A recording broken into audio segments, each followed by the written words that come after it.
नमस्कार विद्यार्थी मित्रो, आपण लास्ट लेक्चरला रेस्पायरेशन आणि सर्क्युलेशन या टॉपिकमधील रेस्पायरेटरी सिस्टीमचा आपण अभ्यास केलेला होता. ठीक आहे. आता या आजच्या लेक्चरमध्ये आपण रेस्पायरेटरी सिस्टीमबद्दल डिटेल्समध्ये आपण स्टडी करणार आहोत. आत्ता जे तुम्हाला फोटो डायग्रॅम दिसते ते आपली डायग्रॅम कोणती आहे? Human respiratory systems. ओके. मग human respiratory system consist of कुठून चालू होते तर नॉस्ट्रिल्स. ओके. नॉस्ट्रिल्स कुणाला म्हणतो? ज्यामधून आपण ॲटमॉस्फिअरमधली एअर आतमध्ये घेतो. दॅट्स कॉल्ड ॲज जे आउटर एक्सटर्नल जे ओपनिंग आहे that's called as nostril. Nostril leads to म्हणजे तो ब्ल्यू कलरचा जो डॉट दिसतोय तिथून म्हणजे आपल्या नोजपासून नोजचे आपल्या जे बाहेरचे ओपनिंग आहेत एक्सटर्नल जे ओपनिंग आहेत दॅट्स कॉल्ड ॲज नॉस्ट्रिल. आणि नॉस्ट्रिल लीड्स टू एक जी हॉलो कॅव्हिटी दिसते is called as nasal cavity. आणि ती नेझल कॅव्हिटी पुढे येऊन कुणाला कनेक्ट होते? जो कॉमन पॅसेज आहे दॅट्स कॉल्ड ॲज फॅरिंग्स. म्हणजे तुम्हाला डिस्प्लेमध्ये जी डायग्रॅम दिसते त्यामध्ये आपण त्याचा अभ्यास करतो आहोत. ओके. काय सांगितलं की human respiratory system consist of nostril.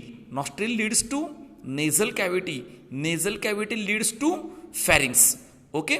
मग फॅरिंग्समध्ये ज्यावेळी आपण नॉस्ट्रिलमधून आलेली कॅव्हिटी कनेक्ट करतो त्याचबरोबर माउथमधून सुद्धा आपण काय करतो? एअर कनेक्ट करत असतो किंवा इनटेक करत असतो. आणि ती एअर सेम एका कॉमन पॅसेजमध्ये जाते. तो म्हणजे कोण? फॅरिंग्स. Pharynx leads to. फॅरिंग्समध्ये कोण आहे तर त्या फॅरिंग्सला आपण म्हणतो कॉमन मीटिंग पॉईंट.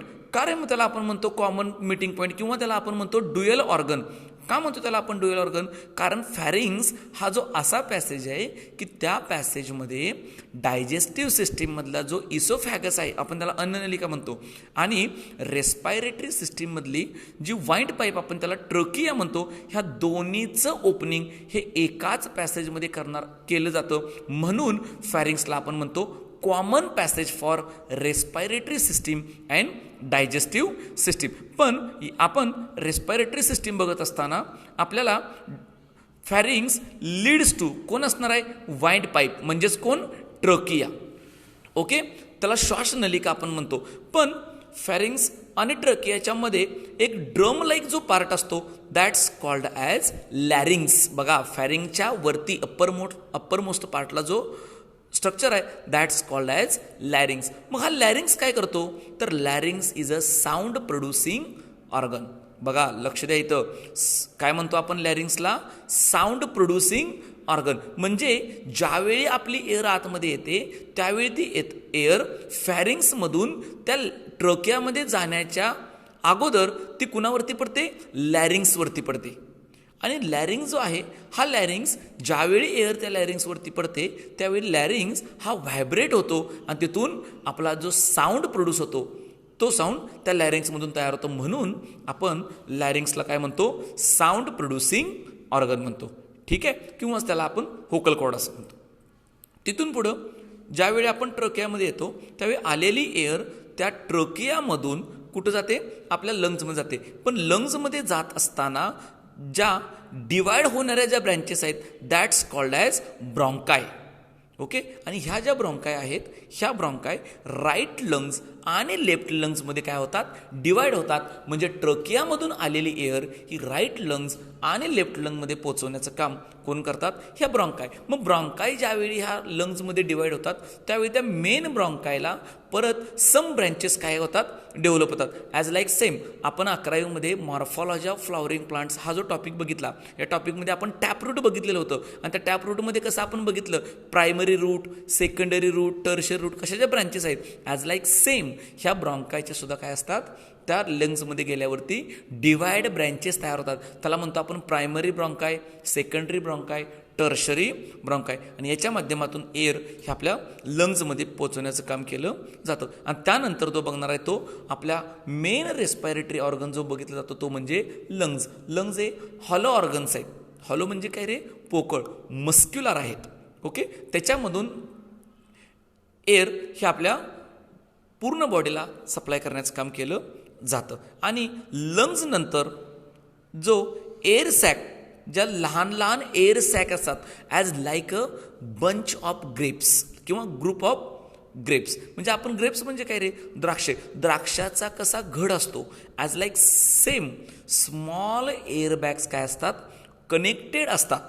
इथे लक्षात. आणि त्या स्मॉल एअर बॅग्सलाच आपण काय म्हणतो, अल्व्हिओलाई. डायग्रॅममध्ये खाली सेपरेट दाखवलेलं स्ट्रक्चर आहे बघा. त्यामध्ये काय सांगितलं की तो ब्ल्यू कलरचं as a group of grapes, म्हणजे जसं द्राक्षाचा घड असतो ॲज लाईक सेम तशा पद्धतीने जे असतात त्याला म्हणतो आपण अल्व्हिओलाई. म्हणजे अशा पद्धतीनं काय बघितले आपण आत्ता, रेस्पायरेटरी सिस्टीमचे डायग्रॅम्स बघितले. म्हणजे काय काय काय काय बघणार आपण की बघा परत, आणि respiratory system consist of nostril, nasal cavity, pharynx, larynx, trachea, bronchi, lungs आणि अल्व्हिओलाई.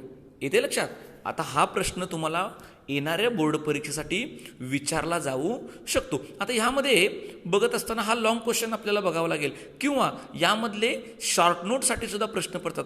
1 मार्कचे सुद्धा क्वेश्चन्स यामध्ये तयार होतात. आता तुम्हाला मी लॅरिंग्स सांगितलं की तुम्हाला आत्ता सांगितलं लॅरिंग्स कसला ऑर्गन आहे, लॅरिंग्स हा साऊंड प्रोड्युसिंग ऑर्गन आहे. म्हणजे याच्यावरती तुम्हाला प्रश्न तयार होऊ शकतो. येते का तुमच्या लक्षात. म्हणजे हा लॉंग क्वेश्चनसाठी पण महत्त्वाचा कन्सेप्ट आहे आणि शॉर्ट क्वेश्चनसाठी सुद्धा तुम्हाला महत्त्वाचा आहे. येते लक्षात. आता इथंपर्यंत आपण डायग्रॅम बघितली. मग तुम्हाला काय काय सांगितलं आपण आत्ताच्या लेक्चरमध्ये, किंवा आत्ता आपण काय काय बघितलं की रेस्पायरेटरी सिस्टीम कुठून चालू होते, तर respiratory system consist of nostril, nasal cavity, pharynx, larynx, trachea, lungs आणि अल्व्हिओलाई. ओके, इथंपर्यंत आपण काय बघितली, ही रेस्पायरेटरी सिस्टीम बघितली. मग आता 1 बाय 1 आपण काय करतो, याचं एक्सप्लेनेशन बघणार आहोत. हां ठीक आहे. आता आपण रेस्पायरेटरी सिस्टीम काय करतोय, एक्सप्लेन करतोय 1 बाय 1 पॉईंट्समध्ये. पहिला पॉईंट जो आहे तो म्हणजे नोज. आता नोजबद्दल काय सांगितलं, the nose has a pair of slit like opening is called as external nares or nostrils. म्हणजे नोजमध्ये जे एक्सटर्नल स्लिट लाईक जे ओपनिंग आहेत, बाहेरचे जे 2 ओपनिंग आहेत, इज कॉल्ड ॲज नॉस्ट्रिल. कशासाठी आहेत रे ते opening, for entry of air into the nasal cavity. आत्ताच्या लेक्चरमध्ये आपण जे रेस्पायरेटरी सिस्टीम बघितली, या रेस्पायरेटरी सिस्टीममध्ये हा जो नॉस्ट्रिल आहे, हे नॉस्ट्रिलबद्दल काय सांगितलं, nose is a external opening is called as nostril. आणि नॉस्ट्रिलचं फंक्शन काय, to collect the air, leads to कुणाकडे पाठवतं, नेझल कॅव्हिटीकडं. ओके, काय बघितलं आपण, the nose has a pair of slit like opening is called a external nares or nostril. कशासाठी, for entry of air into the nasal cavity. मग nasal cavity बघा 2 नंबरचा point, the nasal cavity is divided in to right and left nasal chambers. आता जे nostrils आहेत ते काय सांगितलं की जे आपल्या नोजचे बाहेरचे जे एक्सटर्नल 2 ओपनिंग आहेत इज कॉल्ड एज नॉस्ट्रिल. आणि नॉस्ट्रिल लीड्स टू कोण आहेत, नेझल कॅव्हिटी. मग नेझल कॅव्हिटीचे 2 पार्ट्समध्ये डिवायडेशन झालं, right and left nasal chambers. By कुणामुळं 2 भाग पडले त्याचे, राईट आणि लेफ्ट, तर बाय मिसोथॉइड कार्टिलेज. कोणामुळे पडलं, मिसोथॉइड कार्टिलेज. मग बघा कोण कोण आहे मग त्या नेझल चेंबरमध्ये, तर 1 वेस्टिब्युल्स असणार आहेत, 2 रेस्पायरेटरी पार्ट त्यामध्ये आहे, आणि कोण आहे रे त्यामध्ये, ऑल्फॅक्टरी ऑर सेन्सरी चेंबर्स आहेत. मग आता आपण 1 बाय 1 बघणार आहोत. पहिला बघतोय आपण वेस्टिब्युल्स. काय वेस्टिब्युल्स म्हणजे, it is a proximal part of the nostril. Proximal म्हणजे सुरुवातीचा, नॉस्ट्रिलचा जो सुरुवातीचा पार्ट आहे दॅट्स कॉल्ड ॲज वेस्टिब्युल्स. काय आहे त्यामध्ये, इट स्किन हॅज अ, काय असतं स्किनवरती, हेअर्स. ओके, का असतात रे हेअर्स नॉस्ट्रिलमध्ये, बिकॉज फिल्टरिंग द एअर, एक एअर फिल्टर करण्यासाठी, अँड दुसरं काय फंक्शन त्याचं, ट्रॅप म्हणजे थांबवणे, अडथळा. कशासाठी, for dust and suspended particles in the inhaled air. म्हणजे ज्यावेळी आपण एअर एंट्री आपल्या नॉस्ट्रिलमधून होते त्यावेळी त्या एअरमधून ज्यावेळी डस्ट पार्टिकल्स येतात किंवा आलेली एअर फिल्टर करण्याचं काम कोण करतं, हे वेस्टिब्युल्स करतात. ओके, 2 नंबरला कोण आहे, रेस्पायरेटरी पार्ट. म्हणजे काय, the middle thin walled highly vascular part of, for कशासाठी, warming and moisturing the inhaled air. Moisturing ओलसरपणा. आणि 3 नंबरला जो आहे तो ऑल्फॅक्टरी चेंबर. ऑल्फॅक्टरी चेंबर्स म्हणजे काय तर दिले बघा, द अप्पर मोस्ट पार्ट वरच्या बाजूचा इज लाईनड बाय कशाने ऑल्फॅक्टरी इपिथेलियम फॉर कशासाठी रे डिटेक्शन ऑफ स्मेल. म्हणजे वेगवेगळ्या पदार्थाची वेगवेगळ्या सबस्टन्सची आपण ज्यावेळी स्मेल डिटेक्ट करतो, हे स्मेल डिटेक्ट करणारा जो पार्ट आहे तो म्हणजे ऑल्फॅक्टरी चेंबर. आणि हा ऑल्फॅक्टरी चेंबर सुद्धा कुणामध्ये असतो नेझल चेंबरच्या अप्पर मोस्ट जो पार्ट आहे कुणाचा ऑल्फॅक्टरी इपिथेलियमचा, दॅट्स कॉल्ड ॲज ऑल्फॅक्टरी चेंबर किंवा सेन्सरी रिसेप्टार्स त्याला असं म्हणतो आपण. आणि काय फंक्शन करतो डिटेक्शन ऑफ स्मेल. ओके, म्हणजे काय काय झालं बघा, नोजमधून काय झाली की त्या नॉस्ट्रिलमधून एअर एंट्री झाली, आलेली एअर काय केली फिल्टर केली, त्याच्यामधले डस्ट पार्टिकल ट्रॅप करण्याचं काम कोणी केलं वेस्टिब्युल्सनी केलं. आलेली एअर मिडल पार्टमध्ये आली त्याला म्हणतो आपण रेस्पायरेटरी पार्ट. आणि तशीच एअर पुढं कोणामध्ये आली ऑल्फॅक्टरी चेंबर, की त्याच्यामध्ये आल्यावरती काय केलं की त्यामधले असलेले सेन्सरी रिसेप्टार जे आहेत या सेन्सरी रिसेप्टार्सनी काय केलं की आलेली एअरचं काय केलं स्मेल डिटेक्ट करण्याचं काम केलं. ओके, आणि आता मग एअर कुणामध्ये आली तर फॅरिंग्समध्ये आली. मग दिले बघा, it is a divisible into 3 parts. हा जो फॅरिंग्स आहे हा फॅरिंग्स किती पार्ट्समध्ये डिवाइड झाला 3 पार्ट्समध्ये झाला. 1 नेसोफॅरिंग्स, 2 ओरोफॅरिंग्स आणि 3 लॅरिंगोफॅरिंग्स. बघा फॅरिंगचे किती पार्ट्समध्ये डिवायडेशन झालं नेसोफॅरिंग्स, ओरोफॅरिंग्स आणि लॅरोफॅरिंग्स. आता नेसोफॅरिंग्स कोणाला म्हणायचं the uppermost part of the nasal chamber. Nasal चेंबरचा जो अप्पर मोस्ट पार्ट्स आहे लीड्स टू इंटू ओरोफॅरिंग्स, म्हणजे ओरोफॅरिंग्स मध्ये कनेक्टेड आहे त्याला म्हणायचं नेझोफॅरिंग्स. म्हणजे common passage for food and air. म्हणजे माउथमधून आलेला चेंबर आणि नॉस्ट्रिलमधून आलेला चेंबर तिथला जो अप्पर मोस्ट पार्ट आहे इज कॉल्ड ॲज नॅसोफॅरिंग्स. ओके, 2 नंबरला कोण ओरोफॅरिंग्स. कुणाला म्हणायचं ओरोफॅरिंग्स तर pharynx in the contact with oral cavity, म्हणजे माउथमधून जी कनेक्ट होतो फॅरिंग्समध्ये पार्ट दॅट्स कॉल्ड ॲज ओरोफॅरिंग्स. कारण मी तुम्हाला मागे सांगितलं फॅरिंग्स हा कसला ऑर्गन आहे ड्युअल ऑर्गन आहे. म्हणजे घेतलेलं डायजेस्टिव्ह सिस्टीममधलं फूड मटेरियल हे सुद्धा फॅरिंग्समध्येच येतं आणि रेस्पायरेटरी सिस्टीममध्ये घेतलेली एअर सुद्धा कुठे येते फॅरिंग्समध्येच येते. ज्यावेळी रेस्पायरेटरी सिस्टीममध्ये घेतलेली एअर ही फॅरिंग्समध्ये ज्या ठिकाणी येते त्या पार्टला म्हणायचं नेसोफॅरिंग्स. आणि घेतलेलं फूड मटेरियल म्हणजे माउथमधून आलेला जो पार्ट आहे दॅट्स कॉल्ड ॲज ओरोफॅरिंग्स. आणि 3 नंबरचा जो आहे तो म्हणायचं लॅरिंगोफॅरिंग्स. कुणाला म्हणायचं लॅरिंगोफॅरिंग्स तर pharynx in the contact with larynx. मी तुम्हाला मागे सांगितलं फॅरिंग्स नंतर जो पार्ट आहे तो कोण लॅरिंग्स. कसला पार्ट आहे तो लॅरिंग्स मी तुम्हाला मग काय सांगितलं what is the function of larynx. काय करतो लॅरिंग्स आपल्या रेस्पिरेटरी सिस्टीममध्ये तर larynx is a sound producing organ. म्हणजे pharynx in contact with larynx, ज्यावेळी फॅरिंग्स हा लॅरिंगच्या कॉन्टॅक्टमध्ये जो पार्ट येतो that's called as laryngopharynx. Okay, मग इन बिटवीन कुणाच्यामध्ये जो पहिला जो आहे रेस्पिरेटरी सिस्टीम ओपन होते नेझल चेंबर फॅरिंग्समध्ये त्याला म्हणतो नेसोफॅरिंग्स आणि माउथमधून जे ओपन होते त्याला म्हणायचं ओरोफॅरिंग्स. मग हे डिवाइड कोणी केलं यांच्या दोघांच्या मध्ये कसं सेपरेशन केलं तर in between the nasopharynx and oropharynx कोण आहे पॅलेट बोन इज प्रेझेंट. कोण आहे तिथं palate bone is present. And the pharynx has काय set of lymphoid organ is called as tonsil. Okay, आणि मग आता आपण फॅरिंग्समधून कोणामध्ये आलो लॅरिंग्समध्ये आलो. मग बघा पहिलेच वाक्य दिले it is called as voice box or sound box. म्हणजे तुम्हाला मग काय सांगितलं लॅरिंग्स हा कसला ऑर्गन आहे साऊंड प्रोड्युसिंग ऑर्गन आहे त्यालाच म्हणतो आपण व्हॉइस बॉक्स किंवा साऊंड बॉक्स म्हणतो. काय करतो it is the part of the respiratory tract. हा सुद्धा पार्ट कोणाचा आहे रेस्पिरेटरी ट्रॅकचा आहे. Which contain vocal cord for producing sound. एखादा साऊंड आपण जो प्रोड्यूस करतो आपण जे बोलतो ज्या ठिकाणी साऊंड तयार होतो तो साऊंड तयार करणारा पार्ट म्हणजे कोण लॅरिंग्स. ओके, मग द लॅरिंग्स एक्सटेंड फ्रॉम कुठून laryngopharynx and the hyoid bone of the trachea. ट्रकियाचा जो हायर्ड बोन आहे म्हणजे आपण त्याला कंठ असं म्हणतो त्या बोनच्या आणि लॅरिंगोफॅरिंगचा जो पार्ट आहे तो कोणाचा असतो लॅरिंग्सचा असतो. कसा आहे मग तो larynx it is a hollow tubular structure. It wall is made up of कशानं cartilage palate held by membranous and muscles. कशाने तयार झालाय तो? Membranous and muscles. आणि मग 6 नंबरचा पॉईंट आहे बघा, the larynx opens into the laryngopharynx through a slit like opening. ज्यावेळी हा लॅरिंगोफॅरिंग्समध्ये ज्यावेळी ओपन होतो, it is a slit like opening, एकदम लहान ओपनिंग जे आहे, is called as glottis. This opening of the trachea. म्हणजे जे ग्लॉटिस आहे ते ग्लॉटिस कुणाचं ओपनिंग आहे?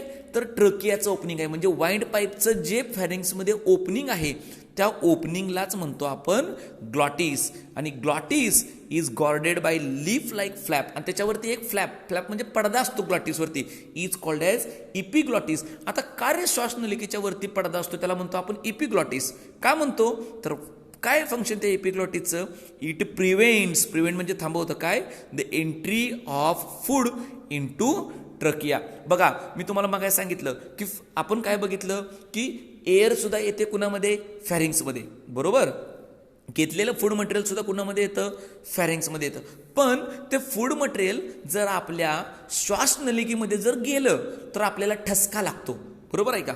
ओके. मग इथे दाखवलंय बघा, ह्या डायग्राममध्ये दाखवलंय बघा, इपिग्लॉटिस आहे का वरती ब्ल्यू कलरचं स्ट्रक्चर, आणि त्याच्या बाजूला जो सपोर्टेड बोन आहे is called as hyoid bones. Okay. आणि हे इपिग्लॉटिस काय करतं? इपिग्लॉटिस म्हणजे हे लीफ लाईक फ्लॅप म्हणजे पडदा असतो वरती.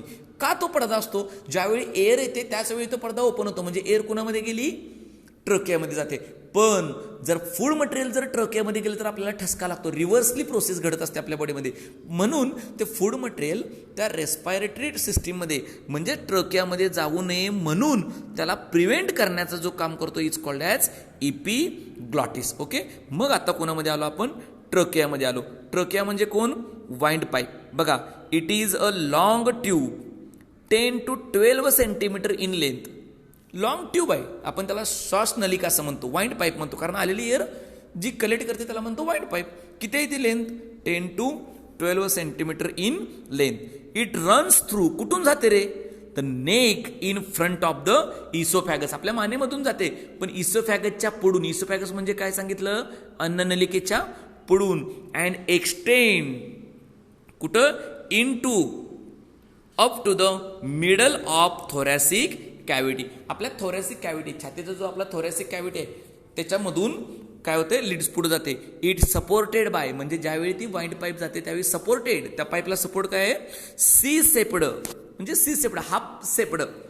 16 to 20 रिंग्स ऑफ कार्टिलेज बारीक बोन. आपण जर आपल्या जर वाइंड पाईपला जर थोडं जरी पुश केलं तरी आपल्याला सी सेपड स्ट्रक्चर बघायला मिळतं बघा. Okay. Which prevent the collapse of trachea. ज्यावेळी आपण एअर कलेक्ट करतो त्यावेळी ती कोलॅप्स होऊ नये म्हणून त्याला सपोर्ट देण्याचं काम जे सी सेपड कार्टिलेज करत असतात. कुणाला? Wind pipe. आणि काय आहे? It is lined internally with ciliated epithelial and mucus glands. आता त्या आपल्या इसोफॅगसमध्ये म्युकस ग्लँड्स असतात. ओके. का रे म्युकस ग्लँड्स असतात? जर एखादं आलेले डस्ट पार्टिकलला ट्रॅप करण्याचं काम कोण करतात? Mucus Gland. आणि तुम्हाला बेसिकमध्ये मी सांगितलंच की ग्लँडचं फंक्शन काय आहे आपल्या बॉडीमध्ये? सिक्रेशन करणे. तसं ट्रकियामध्ये सिलिएटेड असतात आणि म्युकस ग्लँड्स असतात. सिलिएटेड असतात म्हणजे काय होतात की आलेल्या डस्ट पार्टिकलला तिथं ट्रॅप करण्याचं काम करतात. सिलिया, आपण पॅरामोशियममध्ये बघितलंय, cilia outer like finger like projections असतात. That's called as cilia. काय करतात ते? आलेल्या डस्ट पार्टिकल, एअरमधून जरी डस्ट पार्टिकल आले तर ते त्याला ट्रॅप करण्याचं काम करतात. आणि मग ट्रकियानंतर जे कनेक्टेड राईट आणि लेफ्ट लंग्समध्ये ब्रँचेस असतात इज कॉल्ड ॲज ब्रॉन्काय. मग पुढचा पॉईंट आपला कोणता चालू होतो? ब्रॉन्काय. बघा मग, the trachea divides in two. ज्या ट्रकिया आहे ती डिवाइड होते आता पुढे लंग्समध्ये गेल्यावरती. Right and left primary bronchi as it reaches in the middle of thoracic cavity. तशीच ट्रकिया पुढे गेल्यावरती काय झाली? डिवाइड झाली राईट अँड लेफ्ट पार्टमध्ये. Okay. The bronchi are supported, त्या ब्रॉन्कायला सुद्धा सपोर्टेड आहेत काय? By C shaped incomplete ring of cartilage. Okay. इथंपर्यंत आपण बघितलं. ठीक आहे.